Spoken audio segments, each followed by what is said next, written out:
fans, welcome back to the Fanvestor Report, a weekly podcast covering the business of celebrity that fans want in on. I'm your host, Jezlan Moyet, a fellow fan and investor. Let's catch up on the latest for the fans of the world of tech, entertainment, entrepreneurship, beauty, and business. REM is making rumors. The Met Gala's guest list just got even more exclusive. Former Netflix employees are charged with insider trading. Disney is shocking fans by releasing a movie in theaters only. And now it takes more than a tweet and billboard as stars like Casey Musgraves are releasing albums and films to cross-promote. The fans of OnlyFans have spoken, and OnlyFans backpedaled. Lil Nas is king at Taco Bell, and pizza fans partied like it was 1999 in Beverly Hills this weekend. Later in the show, we'll have an interview with the founders of Hollywood's hottest sunless tan, Luna Bronze, and a one-on-one chat with Gino McCoy, the director and screenwriter behind this year's upcoming breakout sci-fi film, Lumina. Keep it here for more, fans. Ariana Grande has an approximate net worth of $180 million, and she might, just might, be launching a beauty brand called REM very soon. The details are being kept majorly on the down low, but fans do know the brand will most likely involve numerous cosmetic products. Grande has teased the brand through songs and splashed a few billboards across Times Square in New York. She even filed a patent for a line of beauty products trademarked under the name Ariana Grande. Thank you next. The Instagram account and website for REM Beauty appeared, seemingly named after the singer's 2018 song off her album Sweetener. The Met Gala, fashion's biggest night out, is making major headlines before the red carpet even gets rolled out. This year, Anna Wintour has invited some new faces to the event. But these faces aren't exactly new. They have millions of followers on social media. Wintour is welcoming TikTok celebrities who are on the rise. And in previous years, the Met Gala was exclusively filled with A-list celebrities and fashion royalty. And this ever-evolving guest list has left some celebs with serious FOMO, and the same face we make when our invitation never showed up. But due to COVID restrictions, the carpet will only be graced by 450 attendees. So fans, be ready to see TikTok better dressed than ever. And it's fair to say that more than one of these stars will be rocking sunless tans. Global sales of sunless tanners is expected to reach $1 billion by 2026. And while we all crave that sun-kissed glow, many are still safer inside, and the rising concerns of skin diseases and other health risks associated with sun exposure have boosted the demand for self-tanning products.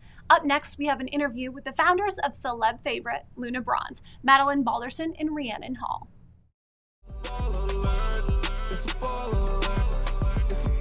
The reason why I created Hair Dope is because hair colors are popping everywhere. A lot of people, your favorite rappers, your favorite singers, your favorite artists, whoever, they're dyeing their hair, they're doing things like that, and this is a world full of color. So I feel like I want to feel like everyone can express themselves through my color.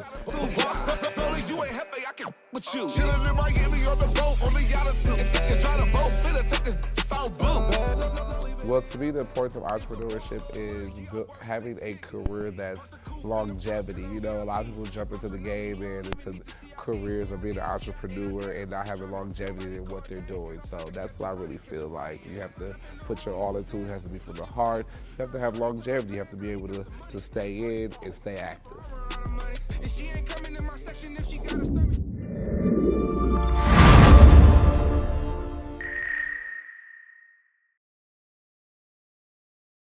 Action.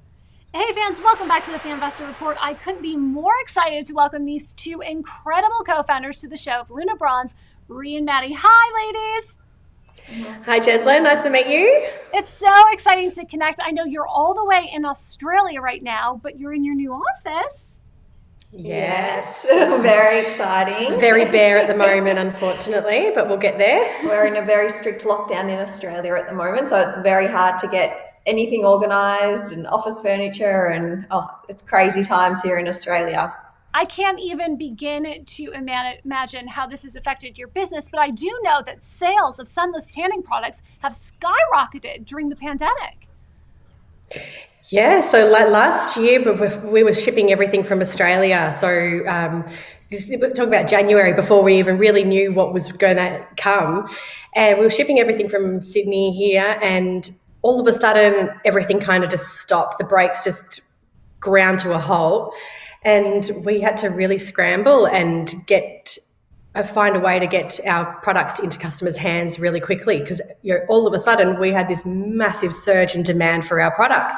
So I think we put that down to people on Zoom wanting a bit of extra glow, or being stuck inside and feeling a bit ho-hum. So we've been one of those businesses that have been very lucky and very fortunate to see not be awfully affected by this so far. Yeah. And I think what really shocked us, I think in the beginning of Lunar Bronze, when we started our company, obviously being Australian made and based in Australia, we really felt that that's where our main customer base was going to be. But to our surprise, the Northern American, Canadian, US market have a real appetite for our products, and 85% of our sales are based over in the US and Canada. So when the pandemic hit, we couldn't get our parcels over there because there was no international travel from Australia. So that really, really caused havoc for us. It was a scary time. I can't even begin to imagine navigating that. But take us back to the beginning of Lunar Bronze. How was this brand born? Yeah, so back in 2014, I was newly engaged, and I was planning my wedding, and I'd had this patch of skin on my jaw for probably for quite a while, and I'd probably just ignored it. It was just randomly would start to bleed and just wouldn't kind of go away. And I went to get a facial one day, getting all ready for the wedding, and the facialist said, "You need to promise me that tomorrow you go in and see a dermatologist and get that checked out." And so that ended up being a form of skin cancer called basal cell carcinoma. It's a very common sort of facial skin cancer, and it's not typically life-threatening. Mine was an infiltrating one, which meant it was sort of burrowing down towards my lymph nodes because of where it was on my neck. So basically, it was a big wake-up call. Like, living in Australia, we've grown up on the beach here. We've been sunbaking, sun tanning oils, tanning beds, you name it. And it was really just the wake-up call that we really needed to stop and just start taking care of our skin, because I ended up having a bit of a surgery, had a big scar on my face, stitches. It was just, the vanity part of me was like, I'm not doing this again. So I was speaking to Rhi just casually one day in the car, and I said, I just want a beautiful moisturizer that gives me a hint of tan. That's all I want. And I couldn't find it. So luckily enough, Rhi's like a real go-getter and really pushed us along the path. Yeah, and I think from that conversation and from trialing so many sunless tanning products, because obviously Maddie and I have been best friends for over 22 years now. Just don't want to give away our age. We've been best friends for 22 years, and we've done the whole beach thing together, and so it gave me a scare too, and we were constantly looking for this product, and we couldn't find it, and we really just identified a gap in the market and thought the sunless tanning industry had such a bad reputation, and why are people still tanning in the sun? Because they don't have a good sunless tanner that they can rely on. We've all had those scares, the orange streaks, we've all been there. We've all had it. So I said to Maddie, if we're going to do this, we have to do it. We have to turn the sunless tanning industry on its head, and we have to create products that are completely different and that are going to encourage people to step out of the sun and under the moon. That's where Luna came from, and do their sunless tanning at home and not in the sun. So that was the real key point for us. We didn't want to create products in such a highly saturated market that people had done before.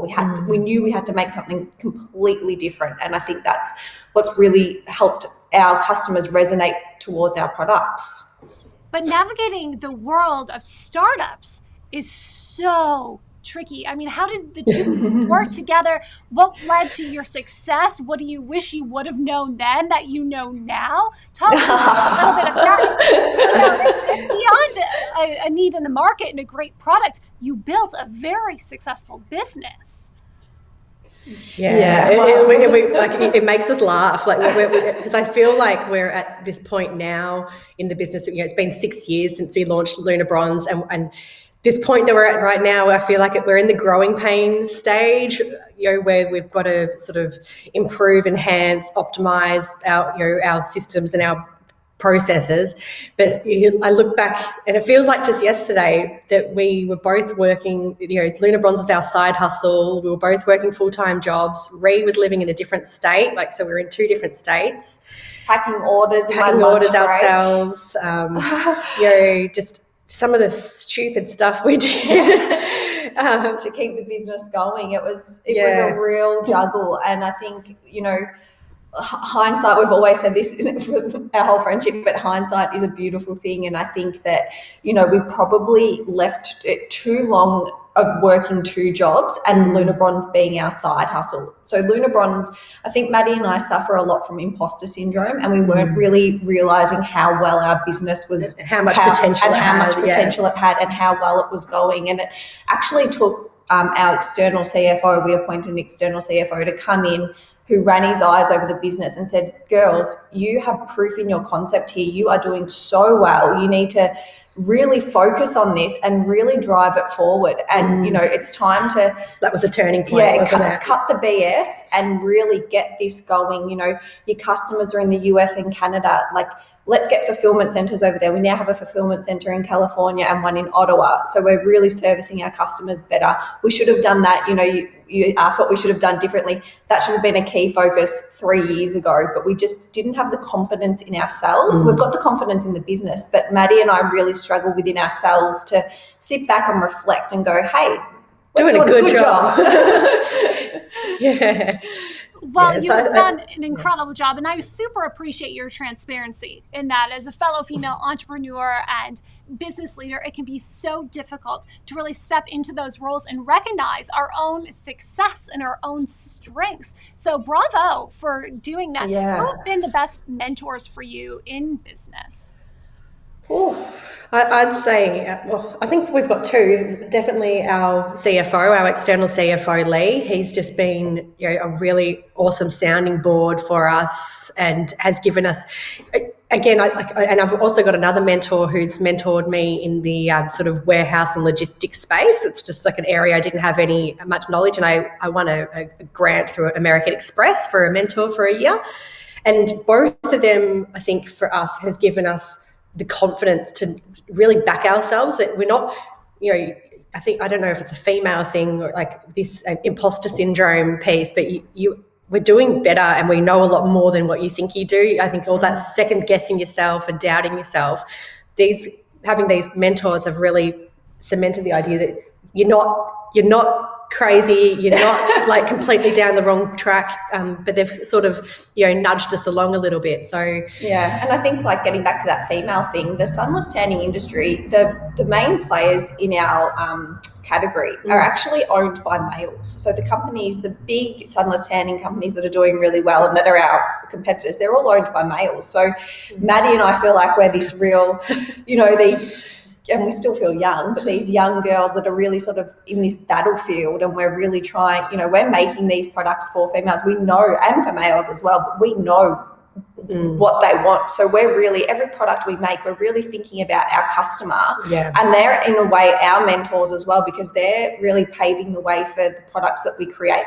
We're listening to them. They're emailing us. Can you create this? Can you create that? So, they're also a real big sounding board in our business because we want to create products for them. I love that you've mentioned your fans, your customers. What is it that they love about Luna Bronze and that you're committed to?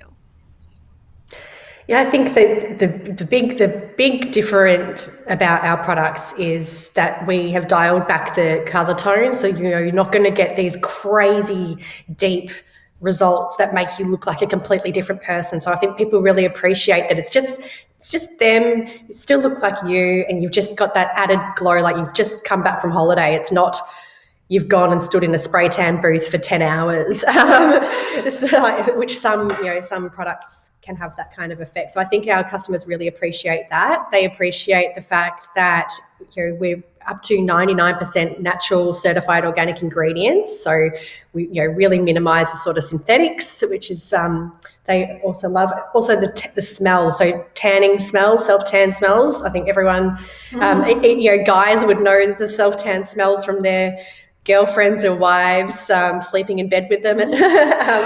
So that was a big bugbear for my husband. But our products really don't have that awful smell. We've got a natural essential oil blend, which just is nice and citrusy and uplifting. So our customers really love that. Yeah, and I think they just love that it's an extension of their beauty routine. So a lot of people have in their mind sunless tanning. It gives them the ick, but for our products, it is just an extension of their beauty routine, so they actually don't feel like they're self-tanning or that they're sunless tanning. They can, apply our good night serum at night, go to bed, wake up with a glow. It's easy. So they're getting, it's easy to use, and it's not a chore. It's so easy. And for like a lot of our customers are new mums, time poor people who just don't have time to be spending 2 hours applying their sunless tan. I love that your products are also multitaskers, as you are working moms. Yes, this has certainly been interesting this past year. We both last year both pregnant throughout the first part of the pandemic, having babies in it, and so now my daughter just turned 1, and Rhi, the little boy, will be 1 in January. So it's been very, very interesting. Do you have any advice for fellow female entrepreneurs and leaders who are also mothers? Oh, don't be hard on yourself. Yeah, just get done what you can get done when you can get it done, and I think just also be upfront with people and just say, I'm not going to get to this today. I'm not going to get to this today. I'm going to get today's not a good day. So I think we've been quite fortunate at the moment having our husbands working from home as well, so that's made life a little bit easier. And I think delegate, we've got some really good staff around us now, and we're really fortunate that we can just, handball things to them and just say, trust that they will do it. It's super important. And I mean, I don't know what we would do without them now. So Well, and you can also delegate your moisturizing and your tanning to Luna Bronze. So there's that, by the way. What is your best-selling product? Well, that's Glow Gradual Tanning Moisturiser. It's the first product. Yeah. The first product is still our hero product. It just is a real, it's a real mainstayer. Yeah. So it's a gradual tanning moisturiser. You can apply it on every single day, just like you would a normal body moisturiser, and it's just got a real subtle hint of a tan. It will just build, and you just look like you've just come back from. I mean, we say Bali, but you guys would be Cabo or something. I don't know. And it was really cool the other day. Actually, opened up Instagram, and Hilary Duff had actually put a post up with our Glow Gradual Tanning Moisturiser. She uses it, she loves it. So it's an absolute people just absolutely love this product, and it was our first product, and it was the product that really led us here today. Yeah. Well, what do fans have to look forward to from Luna Bronze? What's coming up for you? Oh, lots of things. We're really working on those products that will, again, like new face products, new body products that, will fit into their beauty routine and things like that. Hopefully we're going to get over to the US next year if we're allowed, if the borders in Australia open, and start, doing more over there on the ground, meeting people and being able to really connect with our customers and contacts over in the US. If you could summarize your mission for Luna Bronze, what would it be? Tanning minus the sun. It's changing the way people tan. Yeah, it's getting people to step out of the sun, stop damaging your skin. There's a beautiful, natural, safe alternative, and it doesn't have to be a big palaver to apply. It can be part of your skincare routine. So, why risk your skin? Exactly. I just don't understand anymore. In your skin. Don't risk your money maker. Invest in sunless tanner, just like I did. Well, thank you, ladies, so much. We really appreciate it. Please remind everyone where they can find and follow you, and of course, buy Luna Bronze. For sure. So lunabronzetanning.com is our US site, and lunabronze.ca is our Canadian site. Perfect. Well, thank you, ladies, so much. We appreciate your time, and we look forward to many more great products from Luna Bronze. Stay Thanks well. so much, Jezlan. Bye. Bye. Welcome back, fans. The business of entertainment continues to get more volatile. Big news from the Netflix headquarters as 3 employees just got charged for profiting off insider information. These 3 racked up over $3 million from selling private information in the media company. The employees worked as software engineers and they made sure to use message encryption applications to attempt to cover their tracks. Netflix is taking the 3 to court. The big question, will fans have a new Netflix doc on Netflix to binge about the drama? Our cues are ready. Marvel fans will have to actually head to the theater for the release of Shang-Chi and the Legend of the Ten Rings, as the new film won't be streaming on Disney's Premier Access anytime soon. Due to the pandemic, obviously, movie theaters have seen a dramatic loss in box office ticket sales.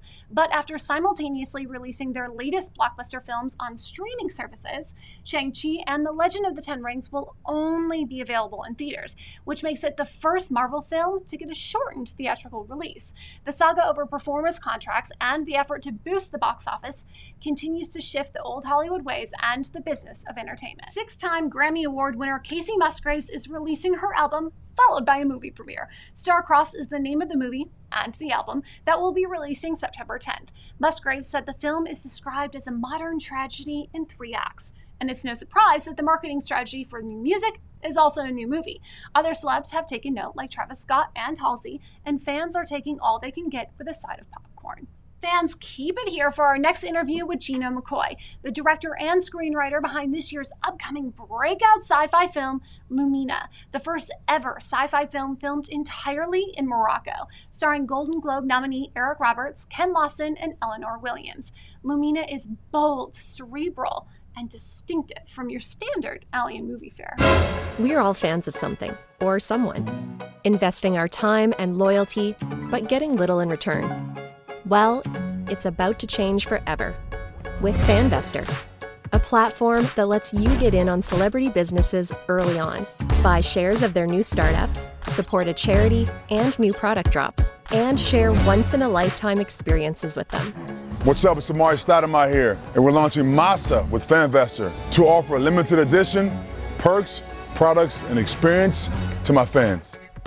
Here's how it works. Go to fanvestor.com. Choose an opportunity you want to get in on. Click here and there, and you're done. Go check your email for the investor's certificate. And don't forget to check back often for updates on your new business investment. It's official now. Celebrate your support with an experience. Go 10 rounds in the gym with Amare. Get a matching tattoo with super dope Q. Or get on FaceTime and hang out by the pool with DJ Khaled. After all, you're more than a fan now. You're a Fanvestor.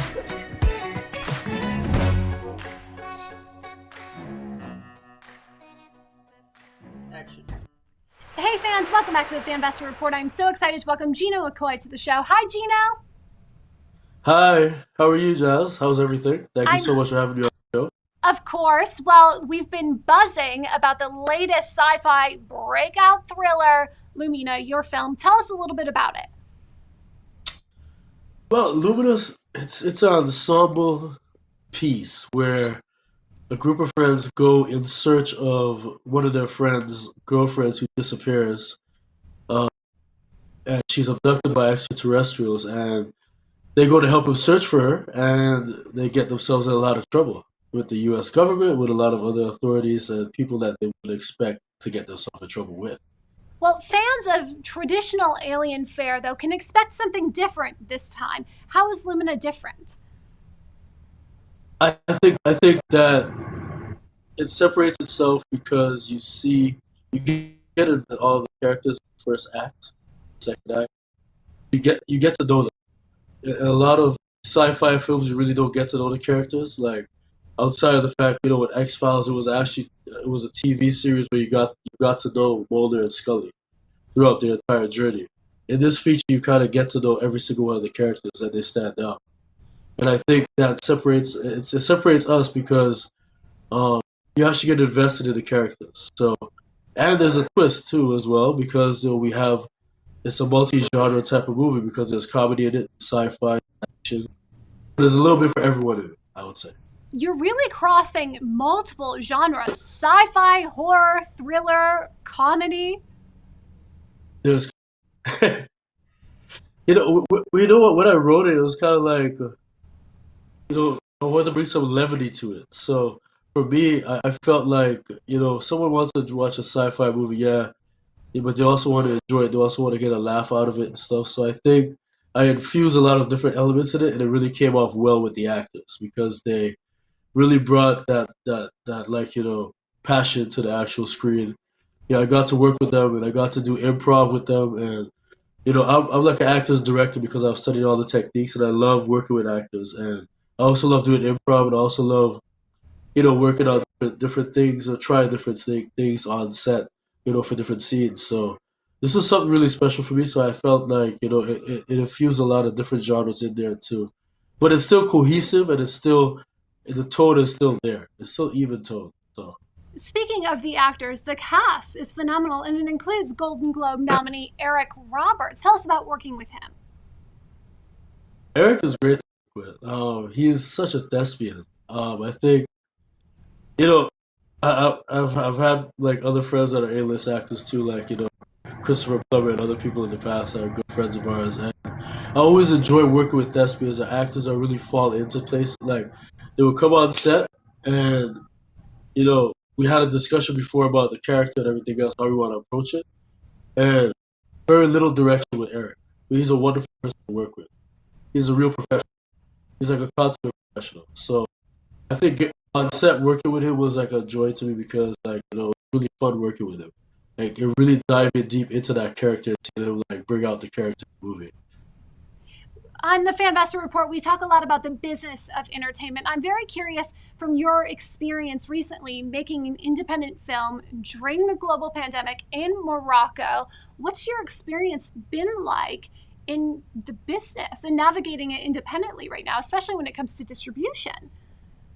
It was tough. I mean, we put together the financing because my mom was a former director of Royal Bank of Canada. She invested. And Union Bank was amazing. Like Union Bank really helped us, Hey, put together Gino, I'm going finance. to pause right there and retake the question. You're totally breaking up. I'm not sure if your internet's going in and out, but I can't hear you. Can you Really? hear me? Yeah, can you hear me okay?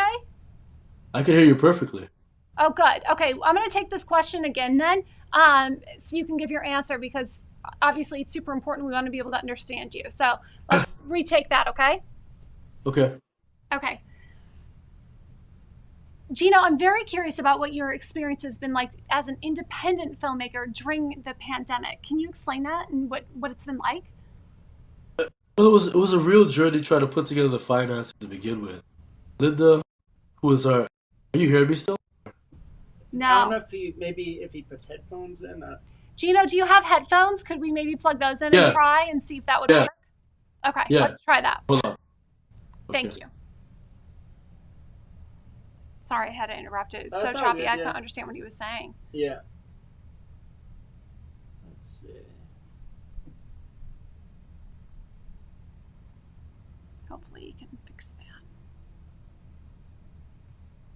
Oh, he might have to rejoin. Yes, and he has to select. I think. Let's see. Okay.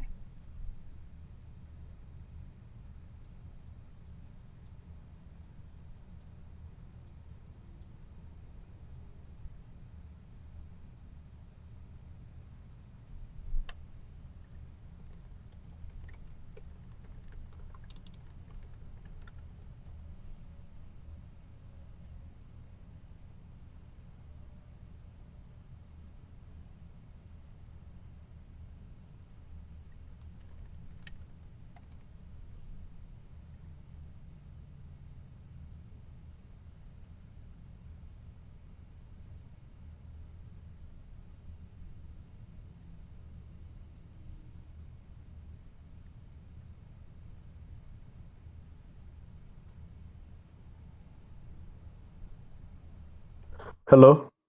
Hi.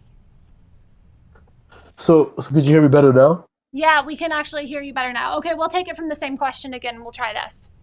Thank you. Okay. Okay. Johnny, are we good? And action. Gino, I'm very curious about your experience as an independent filmmaker during the pandemic, raising the finances, navigating distribution. What's this been like for you? It was a real journey. It was quite an experience because you had COVID insurance, you had a lot of different things that the independent filmmakers will have to deal with on the financing side. And, I'm happy to have a mom who is a former director of RBC, and she worked with her friend who was in investments as well. And Union Bank really helped us navigate through like this whole entire pandemic to get everything done. And putting together all of that and like shooting the movie and staying on task in terms of like making sure that we're tested all the time with the quarantines and going through all those obstacles to get it shot. I would say it's one of the most difficult periods to actually shoot a movie, but we made it through. Surprisingly enough, we started and completed it. And this is one of the only, if not the first, sci-fi film to be filmed entirely in Morocco. Why did you choose North Africa? Because of the desert and because they had the studio stages, they had the south stages to accommodate our bills. We had like the biggest, like over 50,000 square feet of builds and sets, and it was huge. And I was supposed to go to Malta and Tunisia at first, but Malta doesn't have the deserts, and Tunisia didn't have the south stages to accommodate our builds. So we decided to go Morocco because Morocco has such a rich film history and stuff, and we went there, and we got the cruise because the cruise are like on par with the cruise in Los Angeles, and it was really good. It was a really good experience. There was a variety of locations that we could choose from. Deserts, landscapes, mountains, everything else. Stages, villas that actually like could resemble villas in California and Los Angeles. So it was really good, and we ended up shooting there. There's a 20% tax rebate as well for filmmakers, and we got a really great crew. So I thought it was all in all it ended up really well. Gino, fans want to know, when are you going to drop the trailer? I'm hoping end of September, beginning of October. Okay, and That's what when I'm will you hoping make for. that announcement? Can fans go to the website, your social media? Oh yeah, yeah. They go by IG Gino McCoy, my Facebook Gino McCoy. They could also go to our website luminamovie.com. Which is our official website for the movie, and they'll be able to see it there. I think I have a lot of stuff that's coming out in the meantime, so it should keep them busy. There's a lot of fan interviews. There's interviews with Eric Roberts and the rest of the cast and everyone else. So they should check out my IG and see all the rest of the stuff on there. And of course, this interview. Well, we ask all of our guests on the Fanvestor Report, what is the best investment they've ever made? What is that for you? The best investment I've ever made was invested most of my money into doing my first studio album and coming out to Los Angeles, the Ocean Studios, and doing that. And that's basically the reason what brought me out to Los Angeles, and inevitably led me to do both music and film So because investing that's what in your I own personal art. yes, That's incredible. Well, that was thank the you, best Gino. investment. That's the best investment. We appreciate you and your time. Fans, be sure to, of course, follow Gino on all socials to be informed, obviously, when the trailer is and the film will be dropped onto streaming services. Thank you so much, Gino. We appreciate you. Thank you so much. It's a pleasure. Have a good Take day. care. Take Bye. care. Bye. Welcome back to the Fanvestor Report. OnlyFans got some major backlash from the fans last week after announcing a major change to content allowed on the platform to satisfy investors before their IPO. However, the platform secured assurances necessary to support their diverse creator community and is now estimated that OnlyFans is approximately worth $1 billion. There have been numerous celebrities using the OnlyFans platform, including Cardi B, Bella Thorne, Amber Rose, and others. Black China is currently the top earner who makes approximately $20 million per month through the subscription-based platform. Fans are happy and OnlyFans creators are still letting it all out to cash it all in. Lil Nas is returning to Taco Bell as the honorary Chief Impact Officer. The Grammy-nominated artist, who has approximate net worth of $7 million, got his first job at Taco Bell when he was just a teenager. Yum Brands Incorporated, the current owner of Taco Bell, says this unique partnership will deliver on more than just marketing. It allows them to tap into the genius of Lil Nas to inspire their team members and align with their commitment to unlocking opportunities for young fans. And just in time to go back to school, fans indulged in a slice for a cause at the world's largest pizza festival. Celebrities, influencers, models, and moguls who are pizza fans celebrated a secret location in Beverly Hills. Rapper Lil Wayne headlined the event with Steve Aoki. Proceeds from the event benefited the Model Citizen Fund, a nonprofit whose mission is to donate backpacks with over 150 items inside to underprivileged people. Fans, thank you so much for streaming this week's episode of the Fanvestor Report. Be sure to like, subscribe, and follow on all the listening platforms. Special thanks, of course, to our guests Luna Bronze and Gino McCoy. Don't forget to check out Lumina and invest with heart.